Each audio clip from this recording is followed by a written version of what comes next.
Assalamualaikum warahmatullahi wabarakatuh. Kami dari kelompok 4 akan memaparkan hasil analisis kami terkait contoh kasus pelaksanaan demokrasi di Indonesia. Kami menganalisis terkait praktik politik uang di masa pandemi pada Pilkada 2020. Wabah COVID-19 yang terjadi di seluruh dunia saat ini semakin merajalela. Pandemi seperti ini juga telah mengakibatkan krisis tata kelola dan efektivitas pelaksanaan Pilkada serentak 2020 pada masa pandemi COVID-19 ini. Namun dengan wabah yang terjadi saat ini, dan dengan semakin meningkatnya jumlah kasus COVID-19 di Indonesia, memang sangat berpengaruh kepada sektor politik. Mengingat kasus COVID-19 yang semakin merajalela, maka pemerintah mengeluarkan kebijakan terkait penundaan Pilkada serentak tahun 2020. Meski sempat ditunda, Pilkada akan tetap dilaksanakan pada 9 Desember 2020. Penyelenggaraan Pilkada serentak yang bertalian dengan kondisi perekonomian semua kalangan yang semakin menurun, diindikasikan membuka peluang bagi tumbuh suburnya praktik politik uang atau money politik. Yaitu landasan teori. Pemilihan kepala daerah atau pilkada merupakan kegiatan pemilihan umum yang dilakukan untuk memilih kepala daerah dan wakilnya. Calon dari kepala dan wakil kepala daerah ini dapat diusulkan oleh partai politik atau gabungan partai politik maupun oleh perseorangan.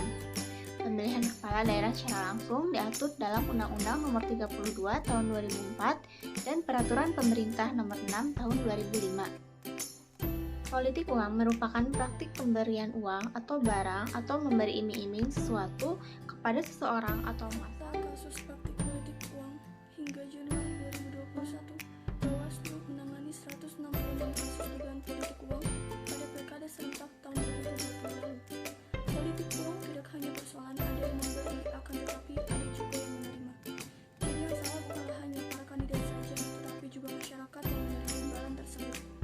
Banyaknya kasus politik uang di era pandemi ini didukung oleh kondisi ekonomi warga yang memburuk, sehingga mudah untuk Di sini saya akan membahas mengenai analisis masalah pada kasus politik uang di masa pandemi.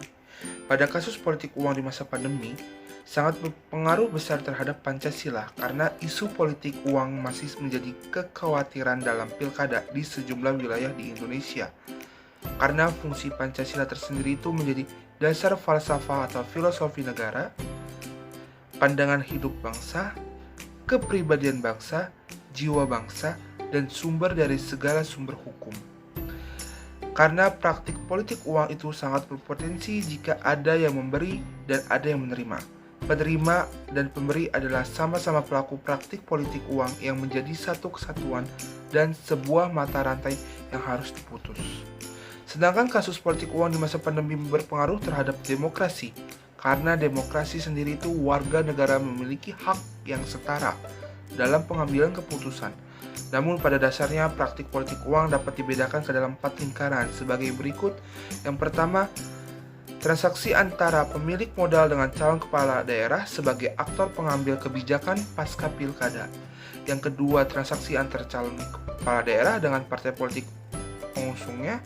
Yang ketiga, transaksi antara calon kepala daerah dengan petugas pelaksana pilkada yang mempunyai kewenangan untuk memproses hasil pemungutan suara. Dan yang terakhir adalah transaksi antara calon kepala daerah dan tim kampanye dengan massa atau pemilihan, atau disebut dengan vote buying. Berdasarkan hasil analisis yang telah dipaparkan, dapat disimpulkan bahwa pelaksanaan pilkada di tengah pandemi COVID-19 dapat menimbulkan efek domino pada sektor perekonomian yang diindikasi dapat membuka peluang baru bagi tumbuhnya praktik politik uang. Hingga Januari tahun 2021, Bawaslu telah menangani 166 kasus dugaan politik uang yang tersebar di 17 provinsi. Mereka menggunakan money politik berupa pembagian sembako, pembagian uang, bantuan alat kesehatan, alat pelindung diri, dan juga bantuan sosial. Nah, pelaksanaan pemilihan kepala daerah yang dianggap demokratis apabila memenuhi tolak ukur, seperti menggunakan mekanisme pemilihan umum yang teratur, memungkinkan terjadinya rotasi kekuasaan, mekanisme rekrutmen dilakukan secara terbuka, dan akuntabilitas publik. Itu saja yang dapat disampaikan oleh kelompok 4. Kurang lebihnya mohon maaf. Wassalamualaikum warahmatullahi wabarakatuh.